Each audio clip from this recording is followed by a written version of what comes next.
Olá, povo de Deus! Estamos iniciando mais uma manhã com Deus. Nós vamos fazer a jornada do tabernáculo, 6 estações, 10 minutos em cada estação. Seja bem-vinda, Rita. Esta é a manhã com Deus, porque Ele é o nosso Deus. Seja bem-vinda, Lídia. E nós, povo do seu pasto, o povo que Ele pastoreia, e ovelhas de sua mão, o rebanho sob os cuidados de Deus. Nós hoje estamos em Atos no capítulo 4 e a nossa primeira jornada na Arca da Aliança começa no capítulo 4 de Atos dos Apóstolos, o verso 21. E diz assim: depois, ameaçando-os mais ainda, os soltara, não tendo achado como os castigar, por causa do povo, porque todos glorificavam a Deus pelo que acontecera. Bom dia a vocês. Nós, neste momento, estamos na Arca da Aliança, na presença de Deus, ouvindo uma passagem em que os apóstolos são ameaçados e obrigados a se calarem acerca do que Deus está fazendo naqueles dias. Estava fazendo naqueles dias. Mas o povo, os homens que os ameaçavam não podiam fazer muito, porque todo o povo glorificava a Deus por causa da obra manifesta de Deus. Deixe-me dizer uma coisa para vocês. Nós só podemos fazer coisas grandiosas se nós tivermos uma visão grandiosa. Enquanto nós formos fechadinho no nosso mundo pequeno, nós não seremos capazes de suportar pressão. A gente só suporta pressão se a gente estiver preparado para algo maior, que é a vitória. Jesus suportou a cruz por aquilo que estava preparado para ele. Então nós temos que ter uma visão de longo prazo, uma visão do que Deus está fazendo. E aí, a partir dessa visão, nós nos posicionamos. Entenda uma coisa: quando Deus chama Zacarias para anunciar o nascimento de João Batista, ele diz que João Batista seria grande diante do Senhor, João Batista não beberia vinho, nem bebida forte. João Batista seria cheio do Espírito já desde o ventre materno.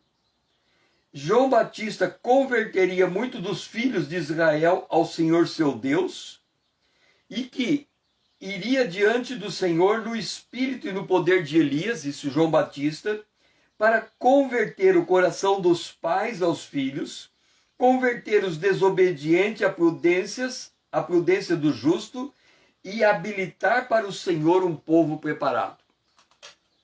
Nós temos que ser um povo preparado. E como é que nós somos preparados? Aqui, no caso de João Batista, está dito assim: converter os desobedientes à prudência dos justos. Significa que na nossa caminhada com Deus, nós temos que aprender a nos comportar como filhos de Deus.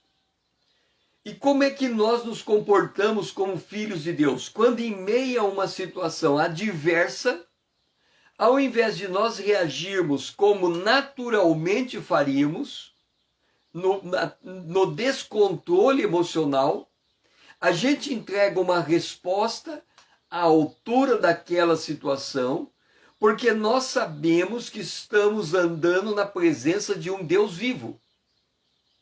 Então, esta é a ideia de, mesmo sob ameaça, permanecer firme. O que significa? Aonde é que Deus vai nos treinar para nós podermos testemunhar dele? No dia a dia, no meio da vida que nós estamos vivendo. Qual é o problema? Qual a nossa dificuldade que a gente tem de enfrentar uma luta, uma batalha qualquer. Vamos ver se vocês conseguem captar isso. Quando alguma coisa sai fora do controle, ok? Saiu fora do controle, a ideia que a gente tem é que se continuar do jeito que está, vai tudo acabar, vai tudo destruir. Por exemplo, se um filho ele se volta para as drogas, a pessoa logo pensa o pior. Ele vai ficar drogado, ele vai ser morto por um cara qualquer aí na rua. Então eu estou preocupado porque esse caminho que ele está indo vai conduzir ele à morte. Então a gente tenta tirar aquela coisa da morte. Porque nós temos medo que a morte faça o seu trabalho. Então você entenda que a maior parte das decisões em um meio de pressão é que a gente está com medo que a morte faça alguma coisa. Isso significa que a gente fica desesperado porque a gente tem medo da morte. No entanto, o apóstolo Paulo diz que a morte, primeiro, ela é o último inimigo a ser vencido. Segundo, Jesus já venceu a morte por nós. E aí ele questiona, onde está, ó morte, a tua vitória? Então, quando nós nos deparamos com uma situação adversa, nós temos que aprender a fazer uma aposta. E qual que é a aposta? É de declarar no meio dessa situação adversa o seguinte: eu quero ver se você vai me vencer ou se Deus vai agir antes de você me vencer. Eu não vou ficar desesperado, porque por pior que sejam as circunstâncias, Deus sabe que Ele está com a história nas mãos dele. Então eu vou glorificar a Deus, porque Deus cuida de mim. Então eu não vou ter medo da morte, da consequência, da perda, do erro, porque ainda que a morte aconteça, depois da morte vem a ressurreição. Eu não tenho jamais como perder quando eu estou na presença de Deus. Eu posso pessoalmente perder. Deus nunca perde na minha vida. Ele transforma a morte em ressurreição. Então eu não preciso ficar com medo das coisas acontecendo. Então se uma pessoa, por exemplo, me ofende, qual é o problema dela me ofender? Eu sei a minha dignidade. Eu sei que sou filho de Deus, eu sei que estou na presença de Deus, eu sei que tenho o Espírito Santo, então qual é o problema dela me ofender? Dela me xingar? Dela zombar de mim? Dela me ameaçar? Dela me questionar? Qual é a dificuldade? Por que eu quero tirar essa liberdade dela? E se eu estou seguro da minha posição, se eu estou sentindo que Deus é comigo, por que é que eu vou me abater porque alguém me critica? Não tem sentido. Eu estou tirando a liberdade da pessoa. Como que eu devolvi uma palavra, um xingamento? A pergunta que eu tenho que me fazer é, ele tem razão? Se ele tiver razão, tem que me consertar. Se ele não tiver razão, é um problema dele falar.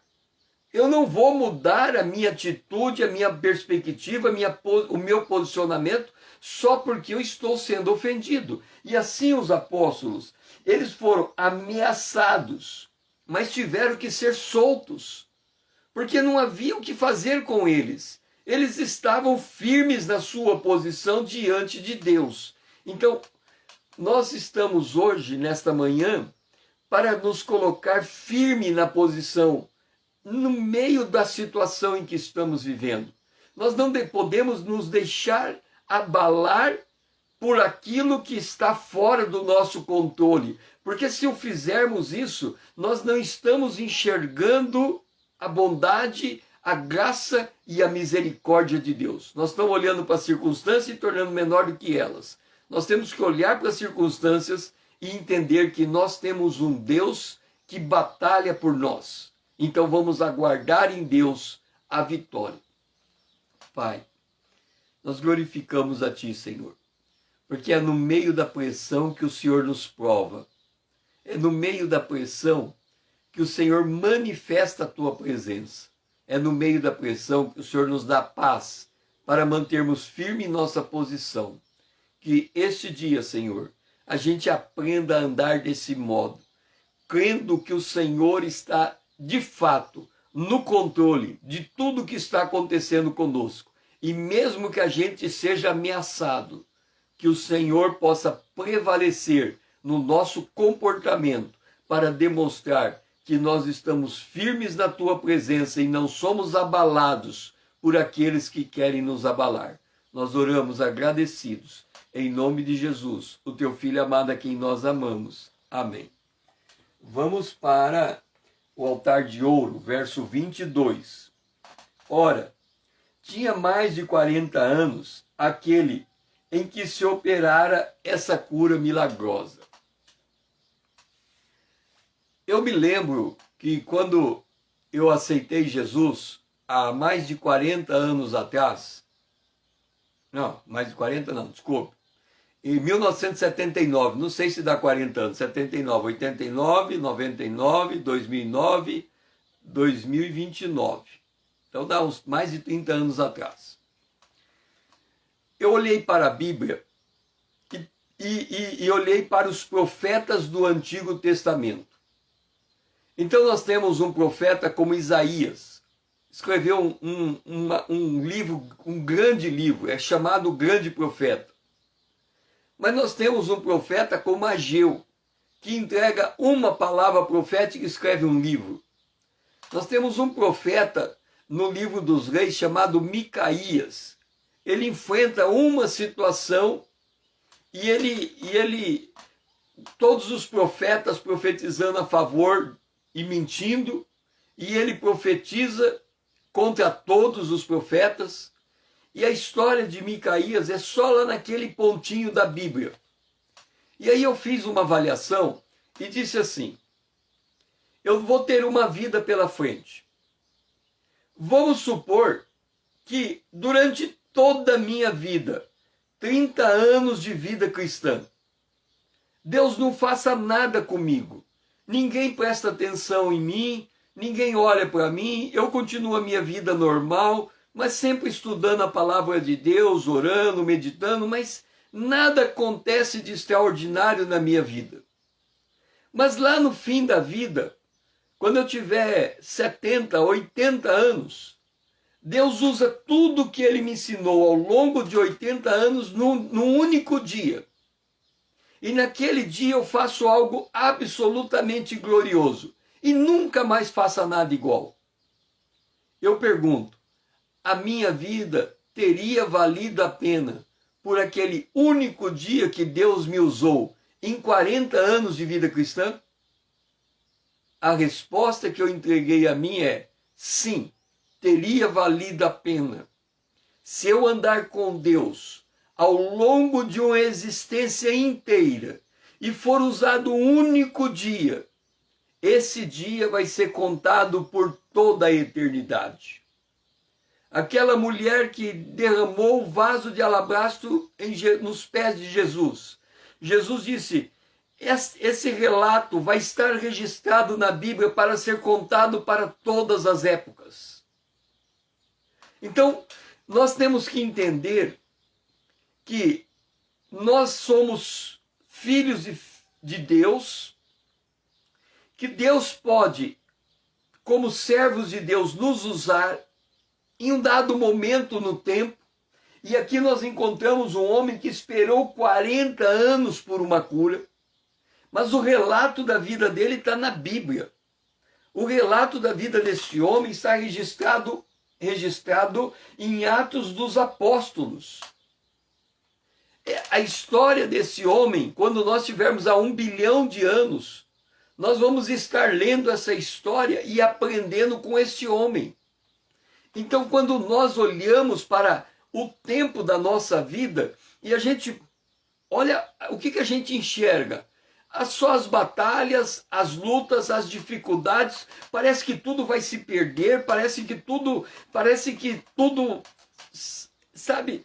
A gente olha para a vida como se cada batalha fosse a última, como se cada luta fosse a derradeira, como se a nossa vida não tivesse crescendo, como se nós estivéssemos só apanhando.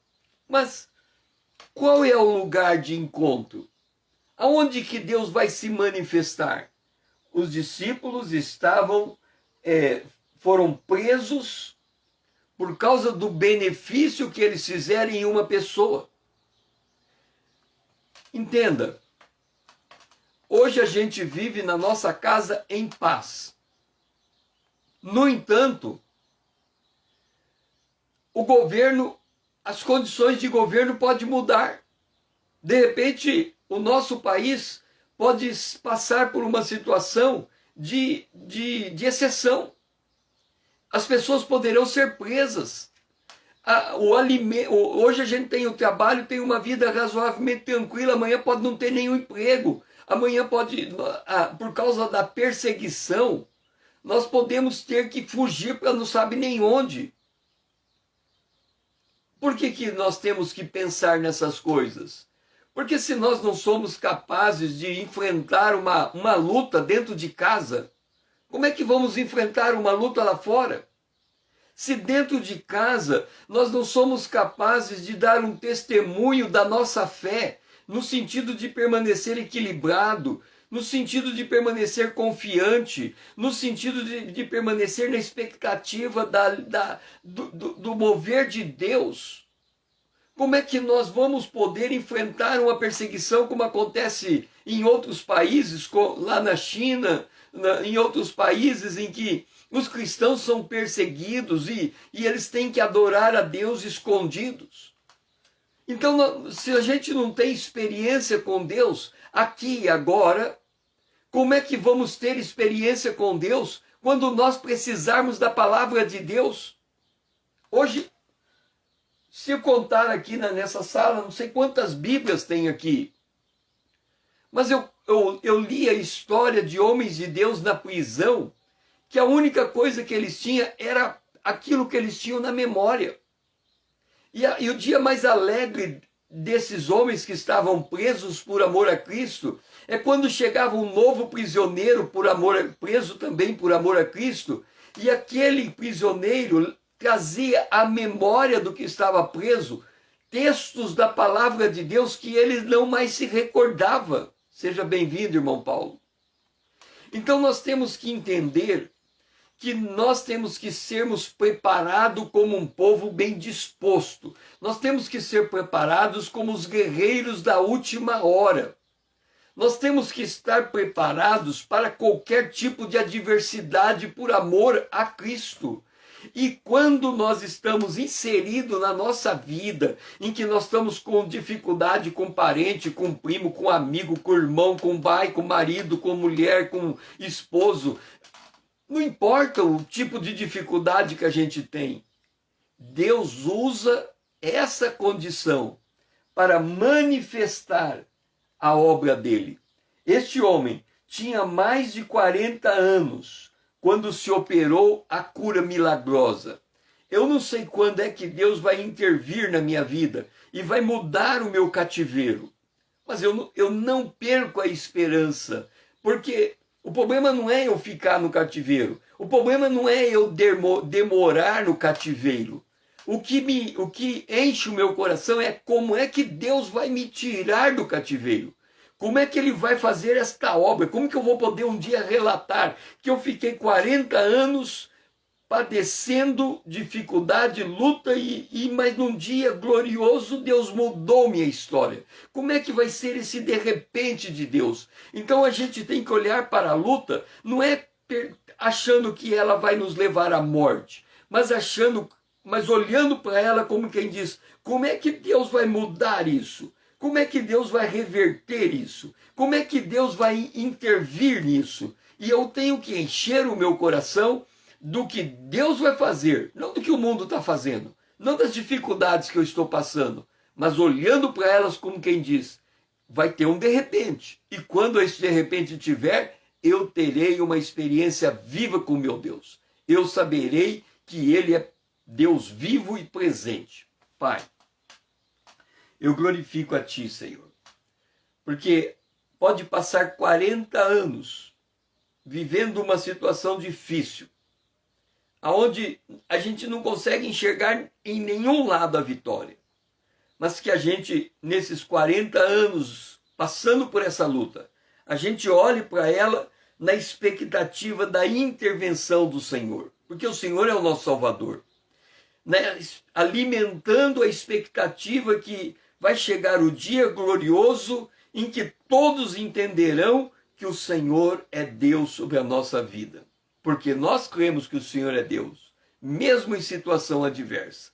Mas vai chegar o dia que as pessoas à nossa volta terão que dizer: realmente Deus está na vida desse que está passando por essa luta e tem agora a vitória. Essa é a nossa oração. Em nome de Jesus, o teu Filho amado a quem nós amamos. Amém. Agora chegou a hora do nosso café da manhã. Vamos sentar à mesa com Jesus, porque a gente já conseguiu se conectar com Deus. E o nosso café da manhã está em Atos capítulo 4, verso 13. Ao verem a intrepidez de Pedro e João, sabendo que eram homens iletrados e incultos, admiraram-se e reconheceram que haviam eles estado com Jesus. Primeiro a gente tem que dar uma consertada no nosso entendimento desse texto.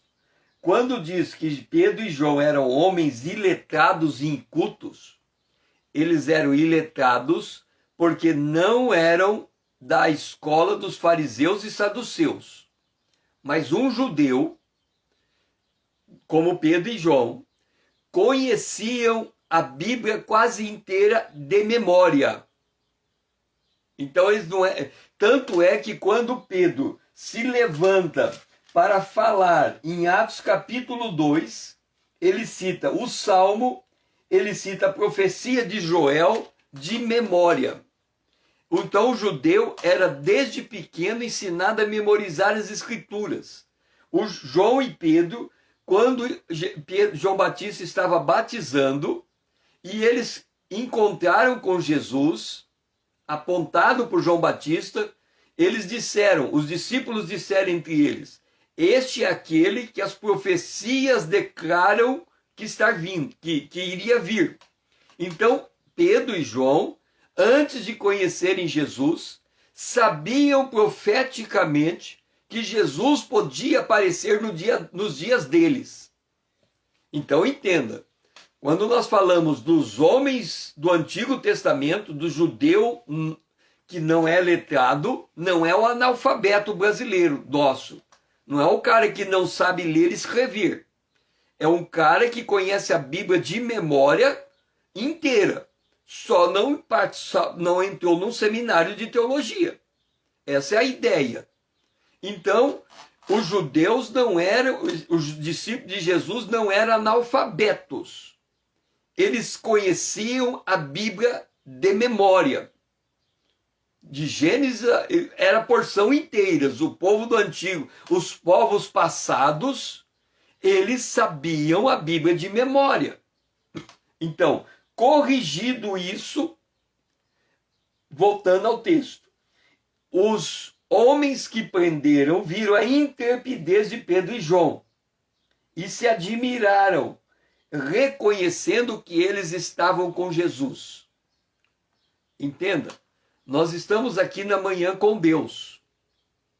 Esta manhã com Deus não terá valor algum se depois que sairmos dela e submetido a uma pressão, a gente não se comporte como filho de Deus. A gente não tem a coragem, a ousadia de permanecer na nossa posição. A gente não tem essa intrepidez de declarar a palavra da fé no meio da confusão. Nós somos referências. As pessoas olham para nós e elas querem encontrar em nós uma segurança. Mas como é que elas vão encontrar em nós uma segurança? Vou dar um exemplo. O filho, quando você tem um filho pequeno de 2, de 3, 4 anos, o filho começa a agir de maneira, como é que eu vou dizer o comportamento? Esbravejar, ficar bravo, gritar, bater o pé. Por que que o filho, ele se revolta contra o pai e sai? Por que que ele tem essa atitude? O pai diz assim, se eu for no mercado com você, eu não vou comprar presente, eu não vou comprar brinquedo nenhum. Ok, o pai e o filho vão no mercado. Aí quando ele chega no mercado, o filho começa a gritar e fazer o maior escândalo no mercado porque quer que o pai compre o presente. Aí o pai passa o maior carão, mas não compra o presente. Todo mundo olha, faz a maior crítica, mas o pai não compra o presente. A pergunta que eu faço para você é, quando o filho fez o maior escândalo no mercado para o pai comprar o presente, o filho queria de fato o presente? Era essa a intenção do filho? Adquirir o presente? Ou a intenção do filho era provar se o seu pai seria firme na palavra? Veja só, o filho está fazendo escândalo porque quer ganhar um presente. Mas o que ele de fato quer? Ganhar o presente ou provar a firmeza do pai? A maior parte dos pais hoje se enganam e acham que o filho quer ganhar o presente. Então eles voltam atrás na sua palavra, para não passar vergonha, eles compram o presente. Quando eles estão fazendo isso, eles estão dizendo, eu não amo meu filho. Porque se o pai amasse o filho, ele permaneceria firme na sua posição e o filho teria que equilibrar as suas emoções. Como o pai não é firme, o filho não equilibra as suas emoções e quando ele cresce, ele torna uma pessoa insegura, uma pessoa que não é capaz de lidar com pressão, ele se torna uma pessoa inconstante nos seus caminhos. Por quê? Porque o pai nunca foi firme o suficiente para dar firmeza ao seu filho. Percebe o drama? Então, quando nós estamos sendo testados, nós temos que demonstrar qual é a nossa verdadeira natureza. Se nós vamos ser como Pedro, intrépido, e vamos causar admiração, ou se vamos nos deixar abater diante da prova, e por esse abatimento nós vamos perder a oportunidade de testemunhar a nossa fé. E isso está acontecendo dentro da nossa casa, nas circunstâncias pequenas da vida. Por que pequena? Porque é dentro da casa. Se nós estivéssemos sendo preso para negar a fé, a situação seria ainda pior. Mas se nós negamos a fé numa luta pequena, quem garante que numa luta grande não vamos negar a fé também? Então nós temos que entender que a terra é um campo de prova e que nós temos todos os dias para aprendermos a vencer esta prova. Se hoje eu for derrotado, amanhã eu começo de novo. Se eu for derrotado, amanhã eu começo de novo. Mas o nosso objetivo é ser como Pedro, intrépido e causar admiração. E olha por que eles causaram admiração. Porque reconheceram que eles estavam com Jesus, tinham estado com Jesus. Então, se nós estamos aqui na manhã com Deus, ao longo do dia, as pessoas têm que reconhecer que, de fato, quando nós passamos esta manhã com Deus, nós estivemos com Jesus, nós aprendemos de Jesus, e isso vai se traduzir na maneira como nós vamos viver o nosso dia. Então, temos que fazer essa conexão. A nossa vida é tecida nas mãos de Deus. Então tudo está conectado com aquilo que reporta a nossa fé. Pai, dá-nos o discernimento nesse dia, para mantermos o nosso testemunho em qualquer situação. mantermos o nosso equilíbrio emocional em qualquer situação, porque a nossa mente está focada em Ti, aprendendo de Ti e enxergando as circunstâncias como um ambiente de prova para exercitarmos a nossa fé, lembrarmos da Tua palavra e viver naquele instante a Tua palavra. Esta é a nossa oração, em nome de Jesus, o Teu Filho amado, a quem nós amamos. Amém. Vamos para o candelabro, lançar mais luz sobre aquilo que falamos. Está no verso 15 e 16. E mandando-os sair do sinédrio, consultar entre si, dizendo: que faremos com estes homens? Pois, na verdade, é manifestado a todos os habitantes de Jerusalém que um sinal notório foi feito por eles, e não o podemos negar. As pessoas não conseguem... O que é negar aqui? Os discípulos fizeram um sinal notório. Houve uma cura. Mas por que os discípulos tiveram a ousadia de orar por um homem paralítico e este homem ser curado? A cura de um coxo paralítico. Por que eles tiveram? Entenda que quando nós estamos falando deixa eu me colocar da seguinte maneira. Nós vamos pegar a área médica, ok? O meu padrinho era médico, mas ele não era, ele era médico generalista. Ele era médico. Você ia lá e qualquer parte do teu corpo ele sabia o que tinha que fazer. Hoje, você vai no médico, aí você tem uma dor aqui, o médico fala, vai no médico da especialidade tal. Você vai lá, ele olha, não, essa não é minha especialidade. Vai no médico da especialidade tal. Você vai lá, essa não é minha especialidade. Então, a gente hoje, eu não entendo de medicina, mas se eu tenho alguma coisa na cabeça, eu tenho que procurar um neurologista, né? Se eu tenho uma coisa no ventre, eu nem sei quem que eu tenho que procurar. Antes eu tinha que procurar um médico, hoje não. Hoje eu tenho que saber que parte do meu corpo está doendo para saber qual é o médico que eu vou procurar, porque é tudo médico especialista. A mesma coisa, as pessoas olhando para a Bíblia.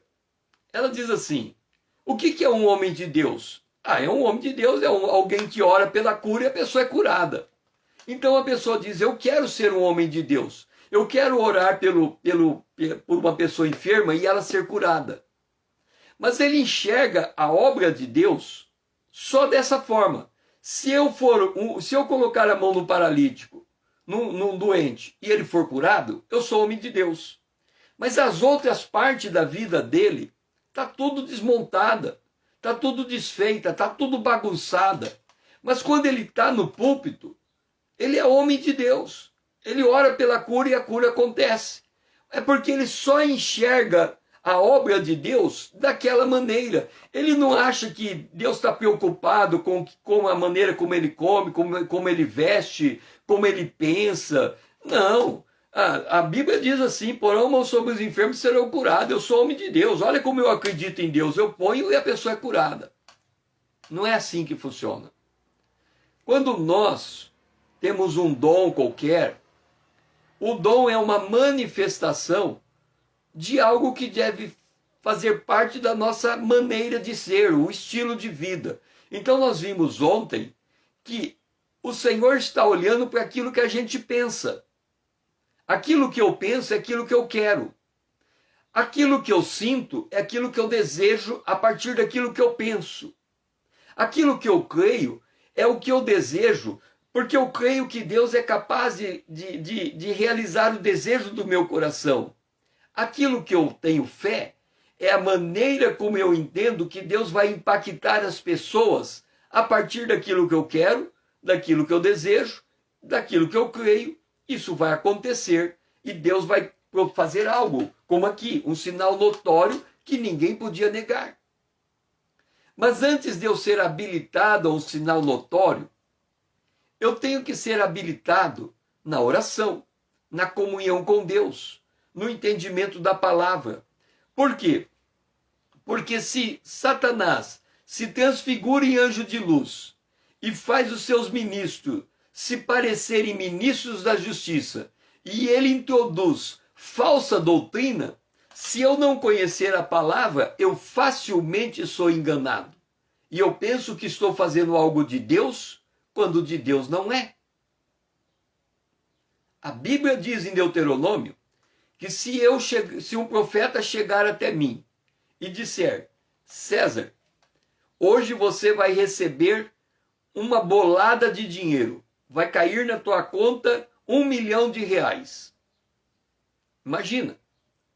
E aí, quando terminar o expediente bancário, eu olho para o saldo da minha conta e caiu R$1 milhão. Qual é a visão, qual é a perspectiva que eu tenho? Esse homem é profeta, porque ele disse que ia cair R$1 milhão da minha conta e R$1 milhão caiu na minha conta. Mas lá em Deuteronômio diz: se o profeta disser que algo vai acontecer, R$1 milhão vai cair na minha conta, e algo aconteceu, o dinheiro caiu na minha conta, e esse profeta disser: vamos adorar um outro Deus, mesmo o sinal tendo se cumprido, ele é falso profeta. Qual que é a nossa visão? Se o homem é de Deus, se o homem fala algo e acontece, esse homem é de Deus. A Bíblia diz não. Se o homem fala algo e algo acontecer, o que você tem que observar é o que ele vai fazer a partir daquilo que aconteceu. Se ele te levar para a presença de Deus, é provável que ele seja homem de Deus. Mas se ele te falar algo que vai te fazer amar mais o mundo do que a Deus, esse homem é falso profeta. O sinal não valeu de nada. Porque até o Satanás é capaz de produzir sinais. Ainda que muitos dos sinais sejam mentirosos, mas são suficiente montados para enganar quem não conhece a palavra de Deus. Então, quando nós estamos falando de que os discípulos fizeram um sinal notório, nós temos que olhar quem são esses discípulos. São homens profundamente conhecedores das Escrituras, que mudaram a sua maneira de pensar e que estão na presença de Deus de contínuo. São estes homens que estão fazendo esta obra. Então nós estamos olhando para a obra e o caráter de quem produz a obra. Nós o conhecemos, sabemos quem eles são. Da mesma maneira somos nós. Nós queremos que Deus faça algo na nossa vida, mas esse algo que Deus vai fazer começa pela mudança do nosso caráter, da nossa maneira de pensar, da nossa maneira de enxergar a realidade, da nossa maneira de buscar a presença de Deus e da nossa maneira de darmos o testemunho de quem Deus é na nossa vida. Então, nós somos chamados para termos fibra. Nós somos chamados para darmos um testemunho substancioso. Por isso, o vaso. Nós somos um vaso. Dentro do vaso está o Espírito Santo. O mundo só vai saber o que tem dentro desse vaso se ele quebrar o vaso. E quebrar o vaso dói. Nós vamos ser feridos. Nós vamos ser machucados. Mas o que o mundo quer saber é que tipo de resposta nós vamos dar quando somos submetidos a uma situação de humilhação. Nós vamos esbravejar, nós vamos ficar irados, nós vamos ficar manso, nós vamos permanecer humilde e esperar o agir de Deus para colocar aquela coisa de volta no seu lugar. Nós todo dia e todo momento temos que fazer esta escolha. Se nós vamos agir como velho homem ou se nós vamos deixar o Espírito de Deus agir através de nós. É isto que faz com que o poder de Deus seja manifesto e o sinal de Deus se torna notório. As pessoas olham para nós e elas não têm como negar a evidência que nós estivemos com Jesus.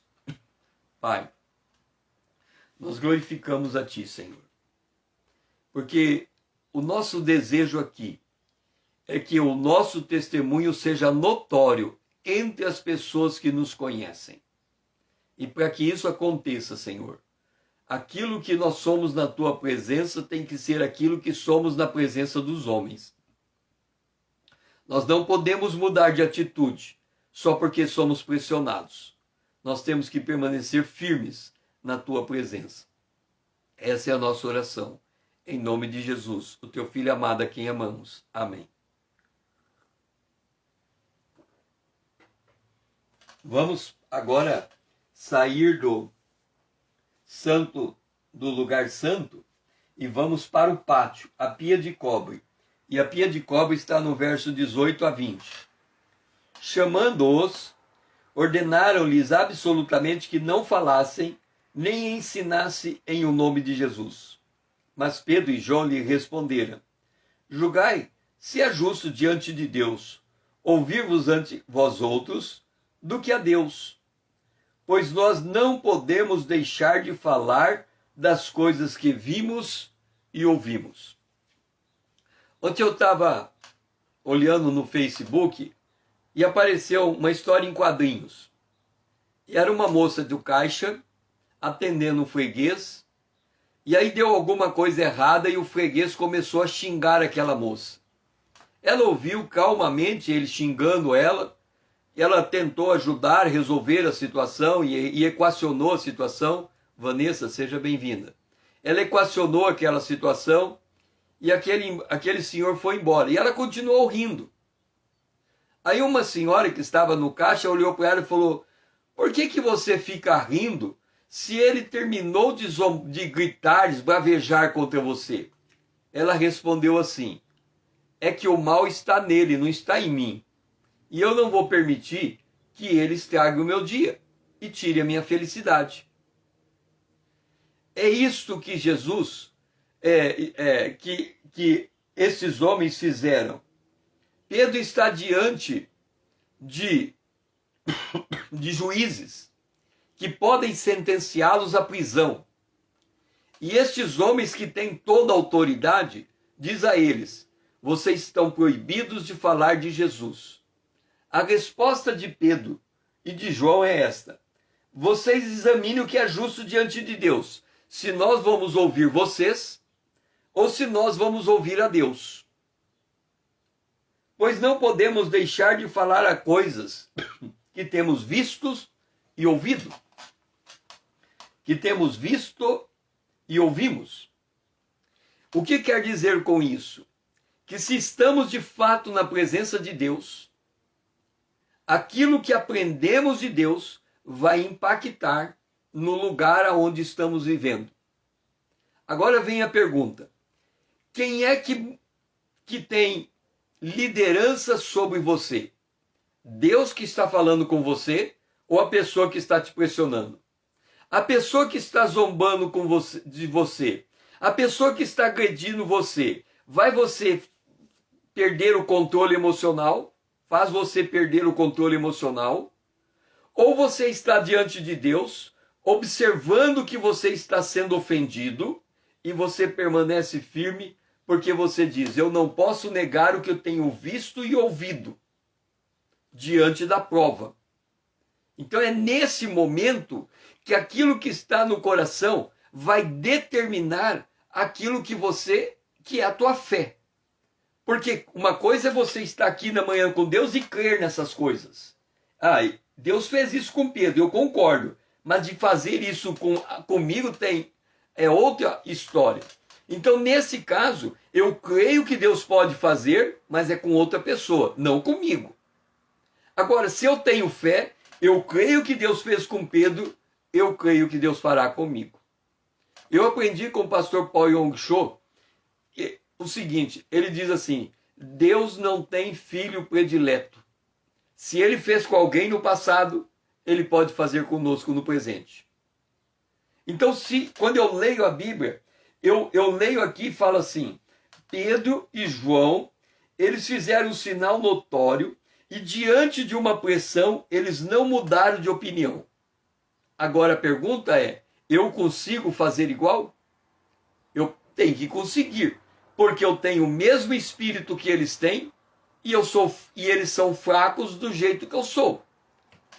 A natureza humana de Pedro e de João não é diferente da minha. A natureza de Abraão não é diferente da minha. Não existe super-homem na Bíblia. O que existe é homens que entenderam e que ouviram Deus e agiram baseado naquilo que ouviram. Porque qualquer homem, seja Daniel, seja Noé, qualquer homem que olhar para dentro de si, ele afunda. Porque não há diferença entre os seres humanos. Todos pecaram, todos destituídos foram da glória de Deus. Não há justo na terra nenhum sequer. Todos juntamente se desviaram. Isso inclui Pedro, Noé, Abraão. O que esses homens tiveram de diferente? É que eles tiveram um encontro com Deus e a partir desse encontro, eles entenderam o que eles estavam ouvindo, eles olharam para a sua vida e disseram, nós vamos fazer diferente. Vamos pegar o caso de Moisés. Moisés, ele nasceu em um tempo muito difícil. Em um tempo em que o aborto era política de Estado. Em que a morte de todo judeu, nascido homem, era uma obrigação da parteira. A parteira que ia fazer o parto de um judeu, de uma judia, uma vez constatado que era homem que nasceu, elas tinham que matar aquela criança. Moisés nasceu nesse tempo. A mãe de Moisés o protegeu. Moisés viveu 40 anos com Faraó, criado como filho de Faraó. Ele aprendeu tudo que o Egito tinha para ensinar. Mas dentro do coração dele estava o chamado dele. E ele entendeu que mesmo sendo filho de Faraó, ele tinha que libertar Israel. Aos 40 anos de idade, ele sai para cumprir o seu propósito de vida. Ele mata um egípcio. E depois os judeus descobrem o crime que ele cometeu. E ele fica com medo de Faraó, porque ele foi descoberto naquilo que ele fez. E ele foge para o deserto. Ele fica 40 anos no deserto. E com 40 anos no deserto, ele pensa que a obra de Deus acabou na vida dele. Aos 80 anos ele escreve o Salmo 90. E ele diz, a nossa vida passa rapidamente. A vida de um homem é 70, 80 anos, depois disso vem cansado e enfado. Ele estava com 80 anos de idade quando escreveu o Salmo 90. Mas depois, no dia seguinte que ele escreveu o Salmo 90, ele vê uma sarça ardendo. E ele entendeu que aquela sarça não se consumia porque estava inflamada pelo poder de Deus.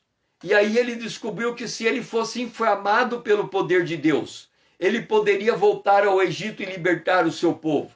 Então Moisés, que achava que ia morrer aos 80 anos de idade, viveu mais 40 anos de idade, morreu aos 120.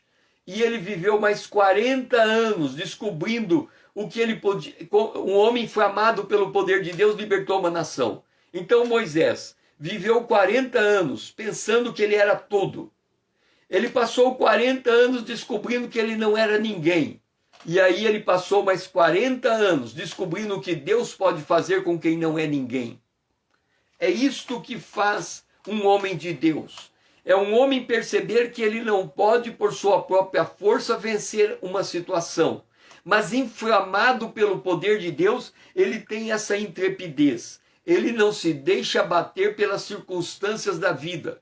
Ele permanece firme porque ele sabe que o livramento vem do Senhor. E ele faz uma aposta com a circunstância. Eu quero ver quem é que chega primeiro, a morte ou a vitória de Deus? E ele permanece firme. E se a morte vier, ele sabe que depois da morte tem ressurreição. Então ele não se abala diante da prova. Ele tem a firmeza de saber que é uma prova preparada por Deus para lhe dar a vitória. E quando essa vitória surgir, todos em volta vão ter que concordar que esta pessoa esteve de fato e de verdade na presença de Deus. É assim que nós somos chamados para viver esse dia. Pai, Nós glorificamos o teu nome, Senhor. Porque não é as circunstâncias que vão determinar o nosso comportamento. É aquilo que nós ouvimos de ti. E as circunstâncias é um ambiente, é um pano de fundo para nós colocarmos em prova se nós aprendemos o que ouvimos de ti ou vamos ter que passar mais um outro dia, uma outra prova para começar tudo de novo. Cada dia, Senhor, é um momento adequado para nós colocarmos em prática aquilo que temos ouvido de ti, de tal forma que a nossa fé seja notória e que as pessoas possam, elas não têm como dizer que há de fato ali um homem, uma mulher de Deus. Essa é a nossa oração. Em nome de Jesus, o teu Filho amado a quem nós amamos. Amém. Vamos para a nossa última estação e ela está no verso 14. Vendo com eles o homem que fora curado, nada tinha que dizer em contrário. Entenda uma coisa. Quando você vai para uma sala de aula, você estuda, ok? Mas quem é que dá testemunho de que você aprendeu? O professor corrigindo a tua prova. Se você acertar todas as respostas, você de fato aprendeu e o professor vai dizer que você foi aprovado. Quem é que define que a tua fé é verdadeira? As pessoas que estão em volta de você. Se elas olharem para você e perceberem em você uma atitude que não tem como dizer que não é uma atitude cristã, então elas vão dar o testemunho de que você de fato é filho de Deus. Nós não precisamos de que as pessoas em nossa volta declarem a nossa identidade. Mas, se as pessoas em nossa volta não derem testemunho da nossa identidade, porque elas nos acham igual a todo mundo, no sentido em que reagimos com descontrole emocional, então, como é que nós vamos provar que somos filhos de Deus? Nós podemos provar para nós mesmos, mas diante das pessoas, o nosso testemunho é capenga. Entenda uma coisa. Deus disse a Samuel, Samuel é um homem de Deus. Deus diz a Samuel, Israel está pedindo um rei. Eu quero que você escolha um homem para ser rei de Israel. Quando Samuel viu Saul, ele era um homem alto, muito forte, muito ágil. E quando Samuel olhou a aparência física de Saul, ele disse assim: este é o homem que Deus escolheu para ser rei de Israel. E Samuel ungiu Saul para ser rei de Israel. Presta bem atenção na história. Saul agora é rei de Israel. O que um rei faz? Entre outras coisas, ele protege o seu território. E para ele proteger o seu território, ele tem que ter um exército. Se Saul é rei de Israel, o que é de esperar então? Que ele convoque um exército. E Saul convocou um exército. Então, Saul tem um exército de judeu para lutar em defesa de Israel. Presta atenção.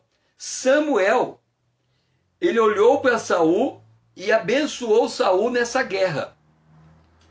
O exército dos judeus estavam animados para lutar ao lado de Saul. Mas tinha uns homens que não eram israelitas, de outra nação, e Saul foi até aqueles homens e disseram assim: venham junto conosco participar dessa batalha. Sabe qual foi a resposta daqueles homens? Eles disseram: de jeito nenhum nós lutamos com você. Aqueles homens sabiam que Saul não era homem íntegro. Saul enganou Samuel, Saul enganou toda a nação de Israel, mas não enganou o ímpio. Deixa eu dizer uma coisa para você. A gente zomba muito, a gente olha para o ímpio como de cima para baixo. Agora, se você pegar um ímpio que é um empresário, um homem habituado, se ele olhar para você, em 1 minuto ele avalia quem você é. E se ele contratar você, ele vai falar, eu sei o que esse cara vai fazer na minha empresa. E se ele não contratar você, fala, esse cara eu não quero nem para lavar o meu carro. Ele conhece a natureza das pessoas. O ímpio olha para a gente e não se engana. O crente olha para o crente e fala, você tem uma Bíblia debaixo do braço, você é crente. O cara não dá testemunho, não aguenta pressão, não sabe a palavra, não conhece a doutrina, mas só porque ele está com a Bíblia debaixo do braço, você fala, você é crente. Agora vai falar isso para o ímpio. O homem que conhece o outro homem, o ímpio, ele bate o olho e fala, esse cara é assim, assim, assim, assim, assim, assim. Ele não é firme, ele fala uma coisa aqui, desdiz ali, ele mente, ele faz isso, ele faz aquilo. O ímpio não se engana com crente. Agora, crente se engana com crente. Aqui está dizendo, vendo com eles, com os discípulos, o homem que fora curado. Eles nada tinham que dizer do contrário. É esse o testemunho e essa vitalidade da vida cristã que Deus espera de nós. Que aquilo que somos na presença de Deus é aquilo que somos na presença dos homens. Os homens podem mudar conosco, nós não mudamos com eles. Nós continuamos da mesma maneira. Eu creio que eu já contei essa experiência aqui. Eu tive um homem, era um pastor. Esse pastor, ele falou mal a meu respeito. Para todos os pastores que ele conheceu. Este homem, ele falou tão mal a meu respeito, que um dia eu entrei numa igreja e conversei com um membro daquela igreja. No dia seguinte, o pastor daquela igreja me chamou e disse que eu estava proibido de entrar na igreja dele. E aí eu falei, você é o pastor dessa igreja, você tem autoridade, se você não quer que eu entre aqui, eu não vou entrar. Mas eu sei porque você está se comportando dessa maneira. Um pastor falou mal a meu respeito, e você acredita nesse pastor, e por isso você está me expulsando da tua igreja. Eu vou embora, não tem problema. Esse pastor que falou mal de mim, eu nunca mudei a minha atitude com ele. Eu continuei conversando com ele. Eu continuei amigo dele. Por que eu continuei amigo dele e conversando com ele? Porque ele nunca disse para mim o que disse para os outros. Eu sabia o que ele dizia para os outros porque as pessoas tinham me contado. Mas ele não disse para mim. Então eu não mudei minha atitude com ele. Era como se ele não dissesse. Resultado. Chegou o dia que as pessoas descobriram que ele havia mentido a meu respeito. E aquele pastor que me expulsou da sua igreja me chamou de volta, reconheceu a minha idoneidade e ainda me autorizou a ensinar o livro do Apocalipse na igreja dele. Então, nós temos que ter essa característica de que a gente não muda o nosso comportamento daquilo que somos diante de Deus e aquilo que somos diante dos homens. Nós somos uma mesma pessoa, mas é uma mesma pessoa transformada. É uma mesma pessoa equilibrada.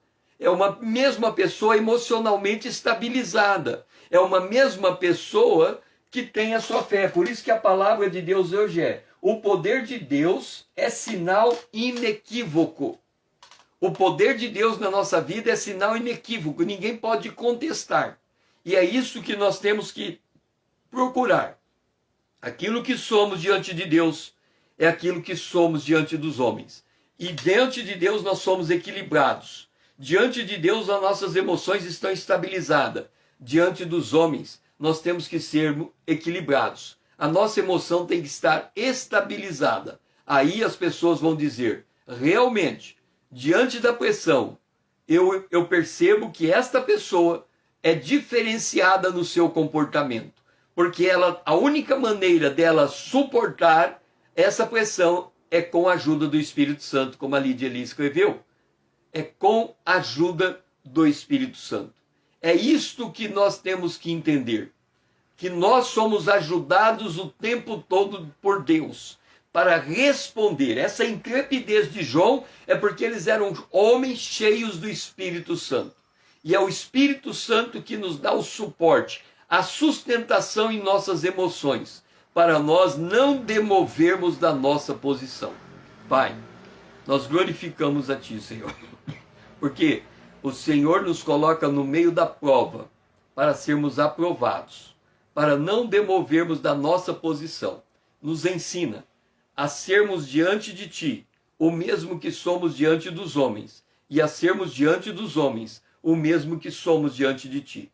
Que nós não tenhamos duas caras, mas o mesmo comportamento, a mesma humildade, a mesma mansidão, a mesma longanimidade, que a obra, o fruto do Espírito, possa se evidenciar em nossa vida. Não importa a pressão que a gente sofra, porque a gente sabe que está ouvindo de Ti e sabe como isso impacta no nosso cotidiano. Essa é a nossa oração, em nome de Jesus, o Teu Filho amado a quem nós amamos. Amém.